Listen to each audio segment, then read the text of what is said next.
आणि यानंतर पाहूयात 9 महत्त्वाच्या बातम्या। फडणवीसांनी मराठा समाजासाठी काय केलं? भाजपकडून वृत्तपत्रात जाहिरात। जरांगेंच्या आरोपांनंतर भाजपचे कार्यकर्ते राजेंद्र साबळेंकडून छत्रपती संभाजीनगर, बीड आणि जालन्यातील वृत्तपत्रात जाहिरात प्रसिद्ध। जालन्यातील अंबड शहरात मध्यरात्री 12 वाजल्यापासून संचारबंदी शिथिल। अंबडमधील ग्रामीण भागात अजूनही संचारबंदी कायम। भाजपचे राष्ट्रीय अध्यक्ष जे.पी. नड्डा 4 मार्चला नागपूर दौऱ्यावर। भाजप युवा मोर्चाच्या राष्ट्रीय अधिवेशनास मार्गदर्शन करणार।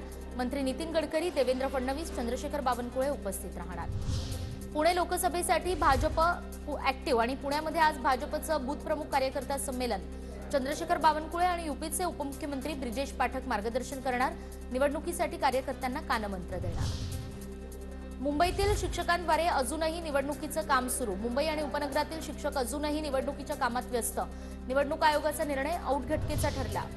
नाशिकमधील शेतकरी मोर्चाचा आजचा 3रा दिवस। जिल्हाधिकारी कार्यालयाबाहेर 2 दिवसांपासून शेतकऱ्यांचा ठिय्या। मागण्या पूर्ण होत नाहीत तोपर्यंत शेतकरी आपल्या आंदोलनावर ठाम।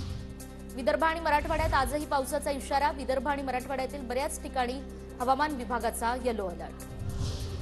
लोकसभा निवडणुकीपूर्वी पालिका आयुक्त इक्बाल सिंग चहल यांची बदली अटळ।